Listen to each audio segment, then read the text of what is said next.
sitting with us today. Thank you. If you could, tell me about the first time you heard Medgar Evers. The first time I heard of Medgar Evers was today, actually in the ballroom. Great experience from all the panelists. I learned a lot about him and his legacy and the impact he had on his lives, whether it be from his family members to people, to his close constituents. I just saw the impact that he had around his community in Mississippi, and I got to really see the amount of impact only one individual can have on a large group of people.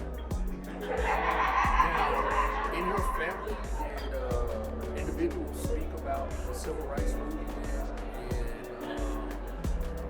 and things during that time? Yeah, so my parents are actually very huge, historians of the civil rights movement. They raised me with Martin Luther King books, Thurgood Marshall, all of the black legends, so to speak, of the civil rights movement, and trying to educate me on our history, because quite frankly, history is important to understanding today's context of this political climate. And without that background, especially with our community, when we're underprivileged, underrepresented, it's easy to lose sight of how we got here and the battles that we're still fighting today. So, yes. Now, growing up with that type of background, how does it make you feel that today, here in Jackson, at this symposium, was the first time you heard of Medgar Evers? I feel like it's, in a sense, disappointing, but it's also enlightening, because we need to shed light to people that are not aware of who these black legends are and who these black heroes are. But simultaneously, it does say a lot about how little has been done to promote the black experience and give voices to the underheard in this country.